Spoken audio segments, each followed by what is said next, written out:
Yo, what is going on, everyone? My name is Nick, or the Notorious Fantasy, and in today's video, we're going to be talking about my week number 14 running back start or sit decisions for fantasy football in 2021. Inside today's video, we're going to be going in depth into every single matchup from Thursday Night Football all the way until Monday Night Football, and I'll be telling you guys whether I believe you should start or sit the running backs in every single matchup. But before we could get into things, I would like to ask, if you are new to the channel and you do end up enjoying today's video, to please make sure that you do hit that subscribe button down below, because not only is it free, I put out content every single day to help you guys win your 2021 Fantasy Football Championship. And while you're down there, whether you are new to the channel or not, please make sure that you hit that like button down below to help boost this video up the algorithm so that more beautiful people like yourself can see today's video. I would also like to ask, if you guys are on Twitter and would like to follow me on there, to please do so at Notorious FNTSY. The link to my Twitter is also down below in the video description. So without further ado, let's get into my week number 14 running back start or sit decisions. We begin with Thursday Night Football between the Pittsburgh Steelers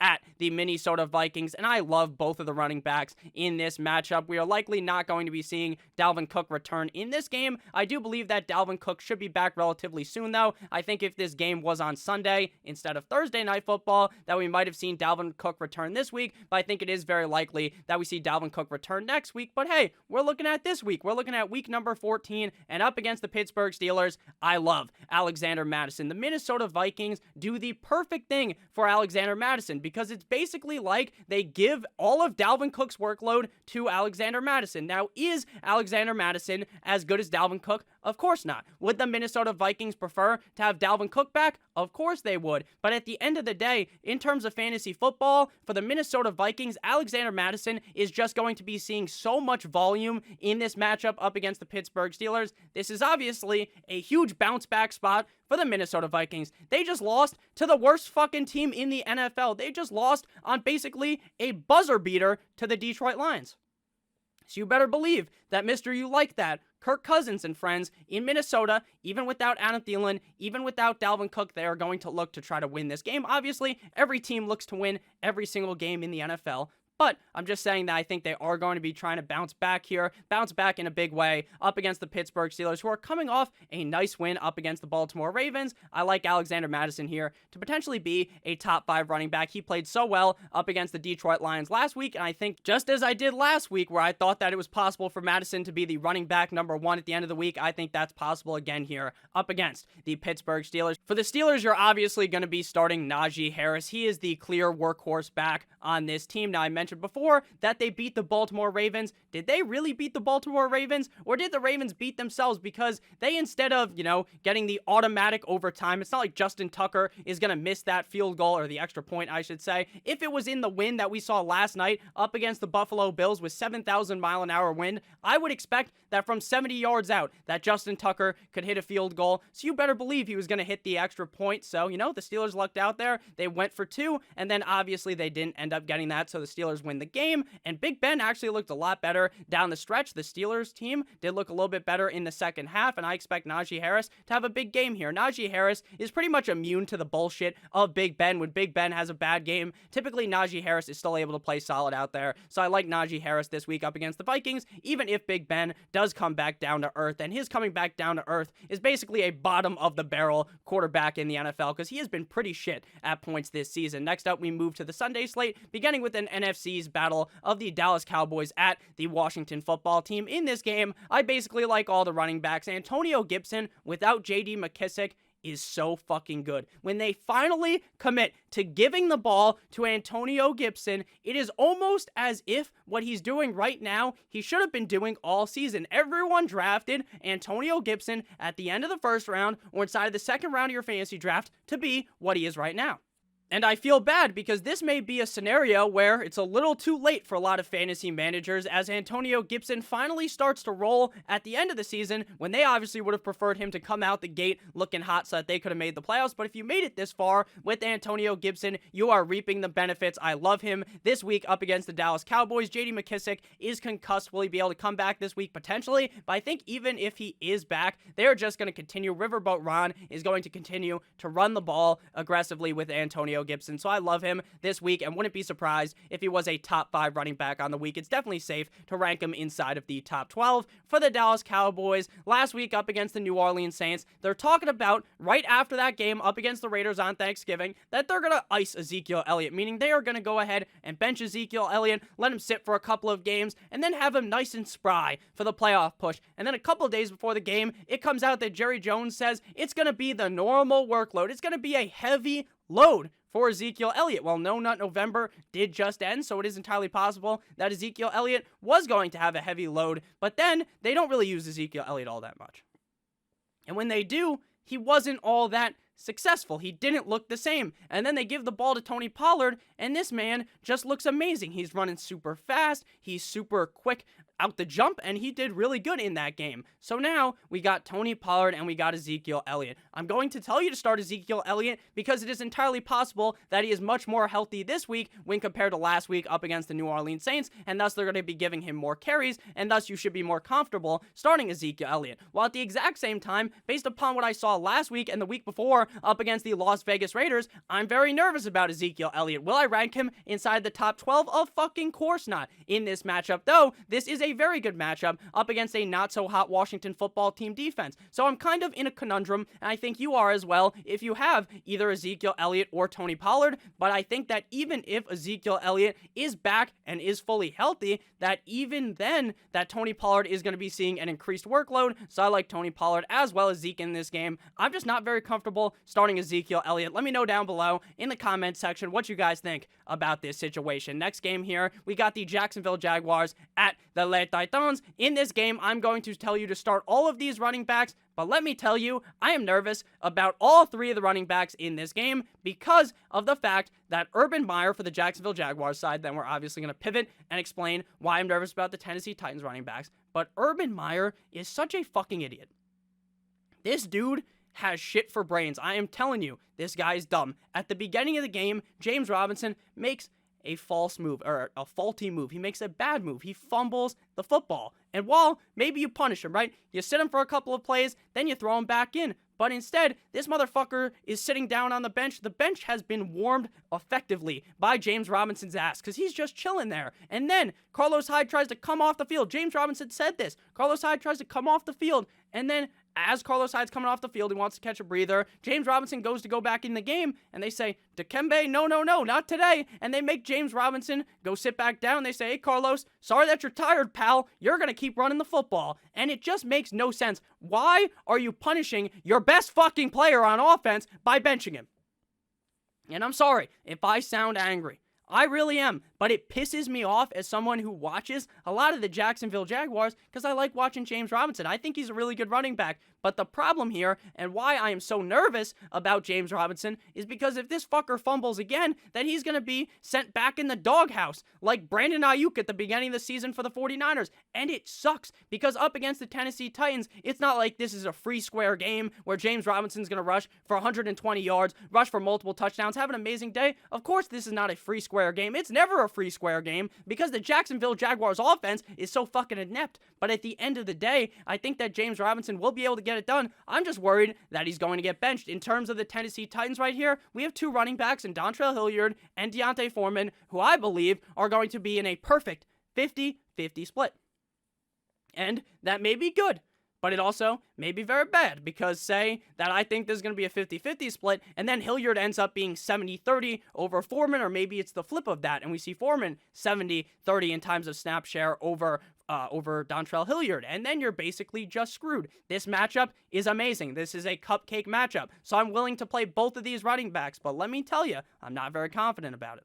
Though it is very important to note that while they were on bye last week, their last game in week number 12 up against the Patriots, both of those running backs rushed for over 100 yards, so the upside is certainly there. Now we pivot to the Seattle Seahawks at the Houston Texans. This is a game where, in terms of the running back position for fantasy football, you could basically just burn it all down. I don't want to be starting Adrian Peterson, but Nick, Adrian Peterson scored last week. I don't fucking care. Rashad Penny, I don't care. I don't think you're very good. Rex Burkhead, I like Rex Burkhead, but you're on the Texans. The Texans aren't very good, and the Seattle Seahawks defense has looked a lot better, and Davis Mills, the giraffe neck man, is going to be the starting quarterback for the Houston Texans. So I don't think you can rely on this Texans offense to do anything, and I think Seattle absolutely eviscerates them. Even with that said, I'm still not comfortable starting the Seattle Seahawks running backs. I think Adrian Peterson could potentially be the highest scorer in this game at the running back position, but unless AP moseys his way on into the end zone, I think he's going to be a humongous disappointment, so I don't trust AP.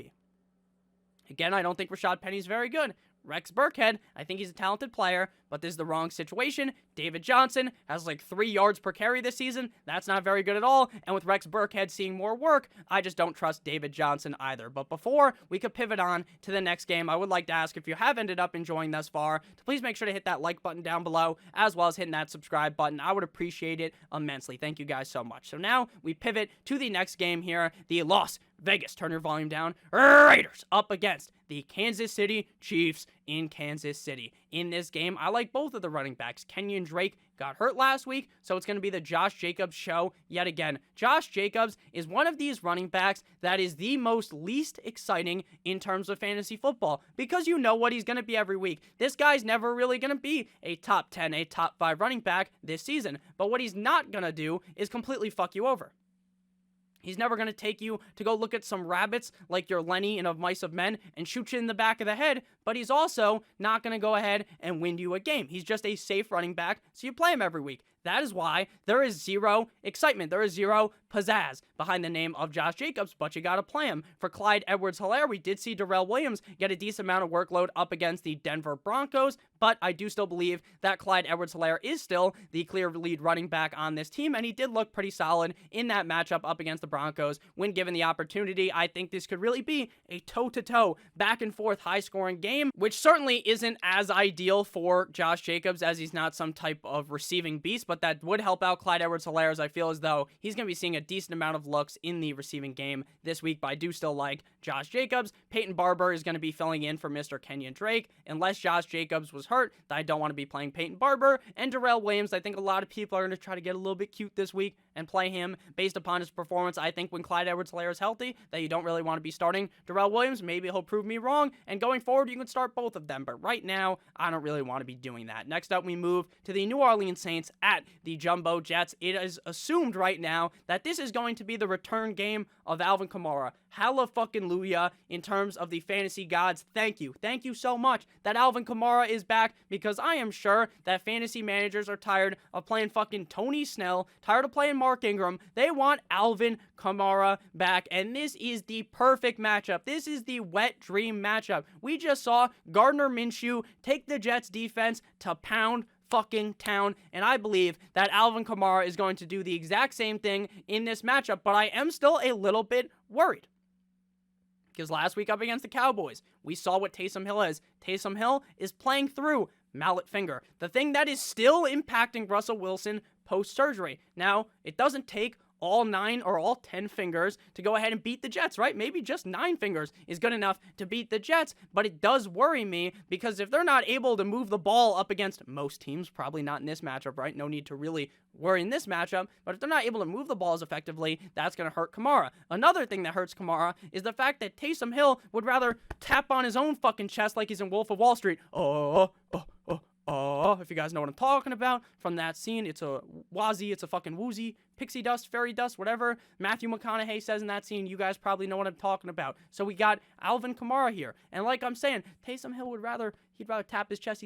He's going to say that it's his ball. He's going to do it, and he's going to just go run the ball. Instead of dumping it off to Kamara, psych, I'm running the ball. Instead of handing the ball off to Alvin Kamara, psych, it's the Taysom Hill fucking experience, and that sucks for Alvin Kamara. But at the same time, he's still going to be getting the ball, and they're playing up against the Jets. So you got to start him. For Tevin Coleman, he's one of those guys where you're reaching down into the bottom of the barrel, and you're like, fuck, I am down bad at running back this week. And I think there's not really a lot worse options than Tevin Coleman. There are some options worse than Tevin Coleman. He is still the lead back on the Jets. The issue is that this Saints defense just comes out of nowhere. In some games, they look like they couldn't stop me if I strapped on the fucking pads and ran onto the gridiron, put my helmet on, that I could run on them. And then there's other games where the Saints defense just eviscerates the offense as a whole. They shut down the pass game and the rushing game. That was not the case last week up against the Cowboys, but it could be this week up against the Jets because the Jets just really aren't all that good, guys. Shocker, I know. So, Mr. Big Trust, woo, Mr. Mark Ingram, he's going to be a sit for me, and Ty Johnson is a sit for me because it's clear that Coleman is the main back while Michael Carter is out. Next up, we move to the Atlanta Falcons at the Carolina Panthers, and I am so interested to see what the Carolina Panthers are going to look like in this game. And I say this because this team, on their off day, fired Joe Brady. They fired their offensive coordinator, despite the fact that there has been quarterback issues all season long. Mono Man Sam gets hurt. They've got PJ Walker. Now they've got Cam Newton, and they still fired Joe Brady. What the fuck are you doing, Carolina? I honestly think that was a Matt Rule trying to save his job type of move. Maybe it worked. Chubba Hubbard, whatever, however the fuck you say this guy's name. You're playing him. You're playing him because I believe that he is the lead back on the team. Now, I told you guys in the waiver wire video yesterday or earlier on today, depending on when this comes out, that, hey, you should add Amir Abdullah. But in my opinion, I do believe that Chubba Hubbard, is going to be the lead back on the team.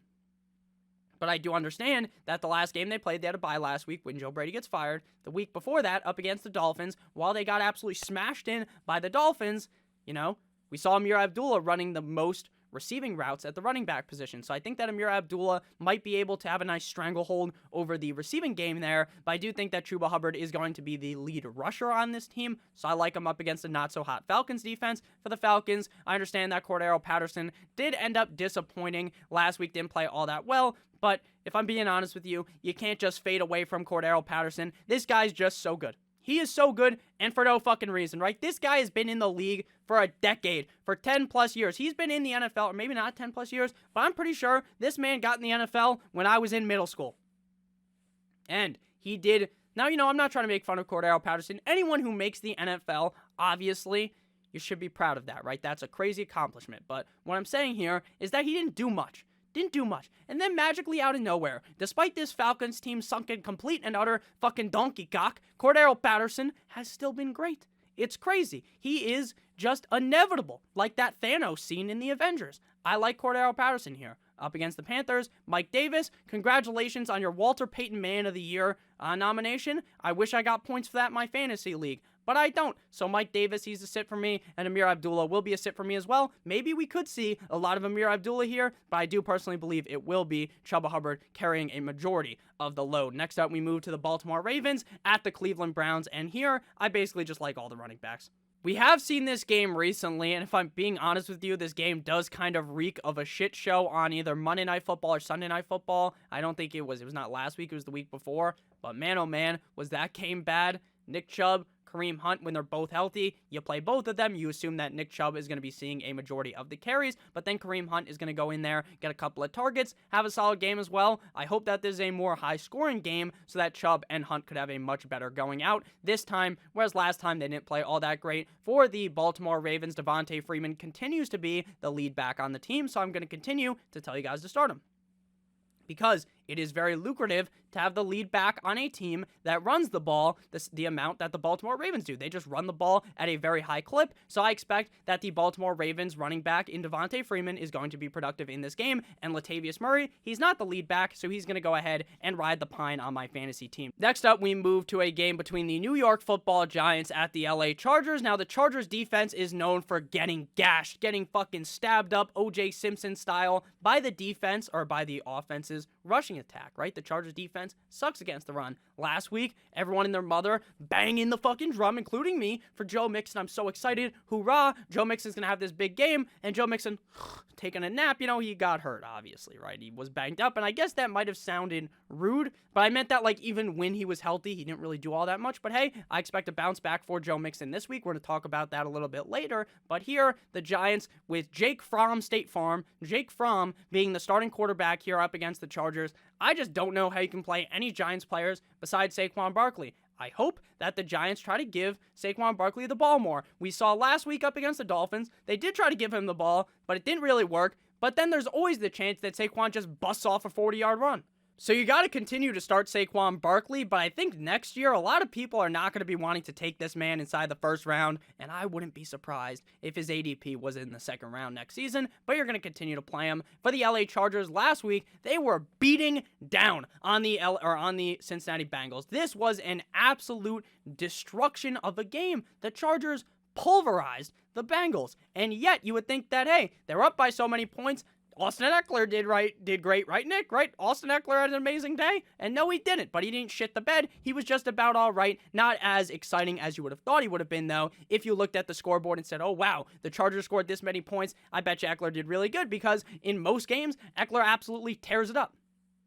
So this week, up against the Giants, this is going to be a non-contest. This is a simple game. The Chargers are going to run train on the Giants, so I love Austin Eckler. Austin Eckler does have a couple of backups. I did write Justin Jackson on the screen, but he's a sit, as well as all the other Chargers running backs. And then Devontae Booker will see some work, but unless Saquon Barkley was to get hurt, knock on wood, we don't root for injuries, then he really has virtually no value in terms of fantasy football. Next up, we got the Detroit Lions at the Denver Broncos. In this game, we got a matchup at the running back position of two men named Williams, and I love that. Now, Melvin Gordon, if he is back, I think it is safe to say that maybe Javonte Williams has slightly overtook Melvin Gordon. So maybe it's going to no longer be this 50-50 split. Maybe it's going to go to 55-45, because I honestly think this team, with Melvin Gordon, when he's healthy, the fact that they still have to pay him money, they're not just going to go full-on Javonte Williams pound the rock season like they did last week up against the Chargers with Melvin Gordon hurt.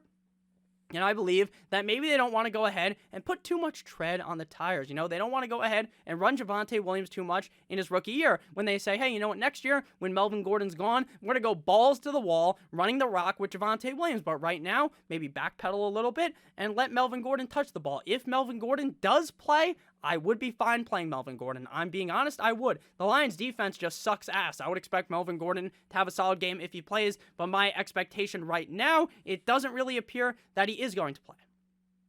There's been no news, positive nor negative, and that does kind of concern me. Obviously, if he plays, though, I think you play him up against the Lions, and I love Javonte Williams as literally might be the #1 running back if Melvin Gordon does not play. Jamal Williams, everyone played him last week. He didn't have a bad game. He didn't have a great game, but the Lions won. Round of applause for them, beating down on the Minnesota Vikings. I do like Jamal Williams, though, in this game up against the Broncos. He's the clear lead back on the team. For the Lions, they do have other running backs that are going to be touching the ball, like Jamar Jefferson, but Jamal Williams is the running back to be starting on the Lions. Next up, we move to the San Francisco 49ers at the Cincinnati Bengals. In this game, we got Elijah Mitchell, as well as Joe Mixon, two running backs that got banged up last week.